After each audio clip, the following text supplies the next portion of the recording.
নমস্কার বন্ধুরা, আমার জবা খিচুড়িতে তোমাদের সবাইকে স্বাগত জানাই। বন্ধুরা, আজকে আমার রেসিপি ফ্রুট কাস্টার্ড।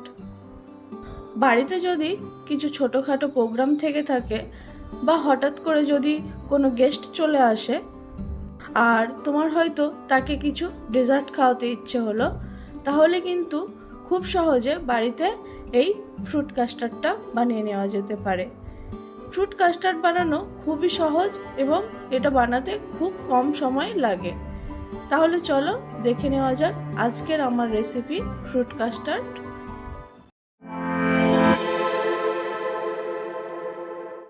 তো বন্ধুরা, ফ্রুট কাস্টার্ড বানানোর জন্য আমি প্রথমেই একটা কড়াইয়ের মধ্যে 1/2 লিটার দুধ নিয়ে গরম হতে বসিয়ে দিয়েছি। বন্ধুরা, এই দুধটাকে খুব ভালোভাবে একটু ফুটিয়ে নিতে হবে। তো দুধটা ততক্ষণ ফুটতে থাক। এদিকে দেখো বন্ধুরা, একটা বাটির মধ্যে আমি অর্ধেক বাটি দুধ নিয়েছি। এই দুধটা কিন্তু একদম রুম টেম্পারেচারে থাকা দুধ।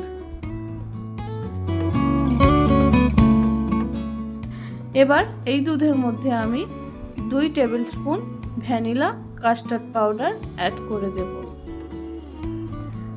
কাস্টার্ড পাউডারটা দেওয়ার পর দুধের সঙ্গে খুব ভালোভাবে মিশিয়ে নিতে হবে। দেখতে হবে যাতে কোনো গুটলি না থাকে। বন্ধুরা, কাস্টার্ড পাউডার সবসময়ই রুম টেম্পারেচারে থাকা দুধ অথবা ঠান্ডা দুধের মধ্যেই কিন্তু মেশাতে হবে। গরম দুধের মধ্যে একদমই মেশানো যাবে না। যদি গরম দুধের মধ্যে কাস্টার্ড পাউডার মেশানো হয় তাহলে কিন্তু কাস্টার্ড পাউডারটা দলা পাকিয়ে যাবে। তো যাই হোক, কাস্টার্ড পাউডারটা আমি দুধের সঙ্গে খুব ভালোভাবে মিশিয়ে নিয়েছি। এখন এটাকে সাইডে সরিয়ে রাখবো। এদিকে দেখো বন্ধুরা, আমার কড়াইতে যে দুধটা বসানো ছিল সেটাও কিন্তু খুব ভালোভাবে ফুটতে শুরু করেছে। এখন আমি ওই দুধের মধ্যে কাস্টার্ড পাউডার মেশানো ওই দুধটাকে মিশিয়ে নেব। কাস্টার্ড পাউডার মেশানো দুধটা একবারেই পুরোপুরি এই দুধের মধ্যে ঢেলে দেব না, অল্প অল্প করে দেব ও মেশাতে থাকবো। তো দেখো বন্ধুরা, আমি একটা হ্যান্ড হুইস্ক নিয়েছি। এই হুইস্কের সাহায্যে কিন্তু আমি দুধটাকে মিশিয়ে নিচ্ছি। কাস্টার্ড পাউডার মেশানো দুধটা এই দুধের সঙ্গে দিয়ে খুব ভালোভাবে এইভাবে নাড়িয়ে নাড়িয়ে মিশিয়ে নিতে হবে, যাতে কোনো দলা না পাকিয়ে যায়। তো পুরো কাস্টার্ড পাউডার মেশানো দুধটা এই দুধের সঙ্গে মেশানো হয়ে গেছে। আর তোমরা দেখতেই পাচ্ছ বন্ধুরা, কাস্টার্ড পাউডার মেশানোর সাথে সাথেই দুধটা কতটা ঘন হয়ে গেছে। আর এই দুধটাকে কিন্তু খুব ভালো করে এইভাবে নাড়াতে হবে, ছেড়ে দিলে হবে না, তাহলে কিন্তু তলায় লেগে যেতে পারে।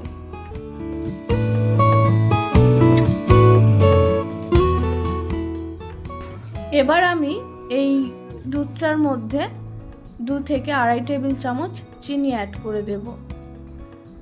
মিষ্টিটা তোমরা তোমাদের পছন্দ মতো অ্যাড করো।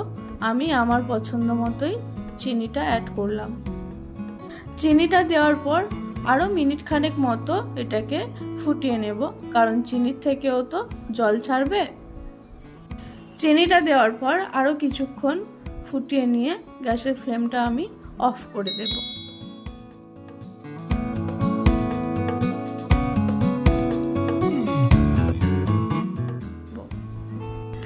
তো বন্ধুরা, কাস্টার্ডটা তো আমার রেডি হয়ে গেল।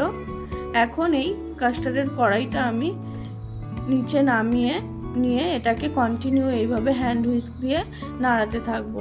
তাতে কি হবে, কাস্টার্ডটা খুব তাড়াতাড়ি ঠান্ডাও হয়ে যাবে আর এর উপরে কোনো মোটা সর পড়বে না।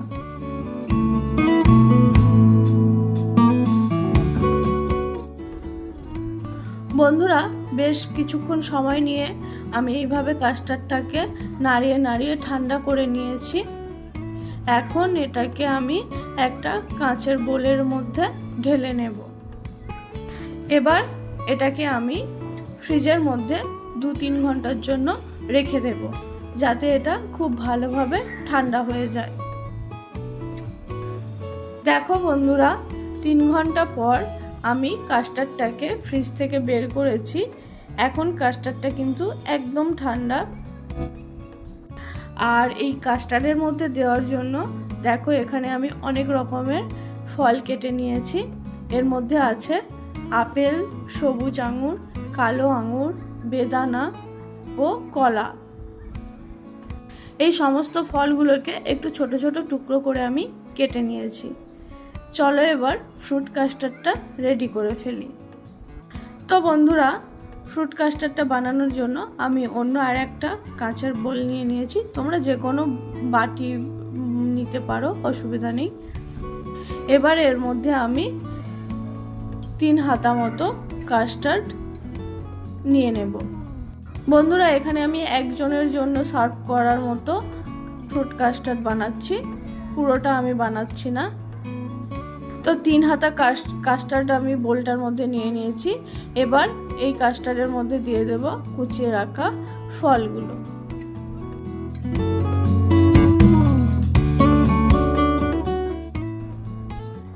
ফলগুলো দেওয়ার পর কাস্টার্ডের সঙ্গে খুব ভালোভাবে মিশিয়ে নিলেই কিন্তু রেডি হয়ে যাবে আজকের আমাদের ফ্রুট কাস্টার্ড।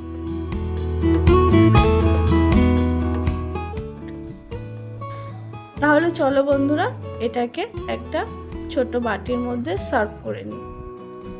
তাহলে বন্ধুরা, তোমরা দেখতেই পেলে কতটা সহজ বানানো এই ফ্রুট কাস্টার্ড, আর কত কম সময়েও বানিয়ে নেওয়া যায়। এই ফ্রুট কাস্টার্ড কিন্তু ঠান্ডা ঠান্ডা খেতেই খুবই ভালো লাগে। আর এবার থেকে বাড়িতে কোনো গেস্ট এলে আর ডেজার্ট নিয়ে কোনো সমস্যা হবে না। খুবই সহজে এই ডেজার্টটা বানিয়ে নেওয়া যেতে পারে। এখানে একটা কথা বলি বন্ধুরা, তোমরা যখনই কাস্টার্ডটা সার্ভ করবে একমাত্র তখনই কিন্তু কাস্টার্ডের মধ্যে ফলগুলো মেশাবে। আগে ভাগে কাস্টার্ডের মধ্যে ফল মিশিয়ে রাখবে না, তাহলে কিন্তু ফল থেকে জল ছেড়ে দিলে কাস্টার্ডটা একদম পাতলা হয়ে যাবে, খেতে একদমই ভালো লাগবে না। তাই যখন সার্ভ করবে তখনই শুধু ফলগুলো মিশিয়ে সার্ভ করবে। তো বন্ধুরা, আজকে আমার এই ফ্রুট কাস্টার্ডের রেসিপি তোমাদের কেমন লাগলো অবশ্যই কমেন্ট করে জানিও। আর আমার ভিডিও যদি ভালো লাগে তাহলে একটা লাইক করে দিও, আমার চ্যানেলটিকে সাবস্ক্রাইব করে দিও। আজকের মতো এই পর্যন্তই, দেখা হচ্ছে পরের কোনো এক ভিডিওতে। ততক্ষণের জন্য টাটা।